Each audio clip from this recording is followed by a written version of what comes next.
একটা দিদা এসে বসেছে, সেই দিদাকে আমরা কিছু দেব। এই হলো বাবার মন্দির, এটা সাই বাবার মন্দিরের তরফ থেকে যাচ্ছে।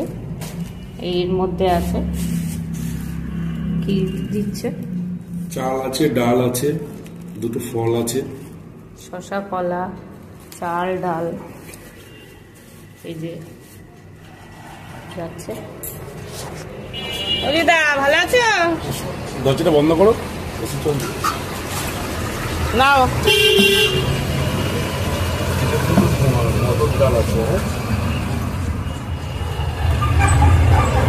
তুমি মাঝে মধ্যে আসো না কেন? ও নাও, এই হ্যাঁ তুমি রাখো, তুমি তোমার মতন যা যেটা মনে হয় সেটা তুমি এই টাকাটা রাখো, তুমি যা করবে চিকিৎসা করো, যা করো, হ্যাঁ করিও। কে দিল তোমার? এই যে নাতি।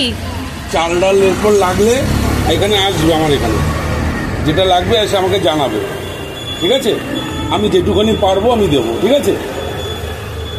আর পুজোর সময় এসো, আমার ক্ষমতা বুঝে আমি তোমায় দেবো, কেমন? বসো তুমি এখন, নাকি চলে যাবে? হ্যাঁ হ্যাঁ যাও, 10টা বাজতে যায়, 10:30 বেজে গেছে, তুমি যাও ডাক্তার। যাও, ভালো থেকো দিদা, ভালো থেকো।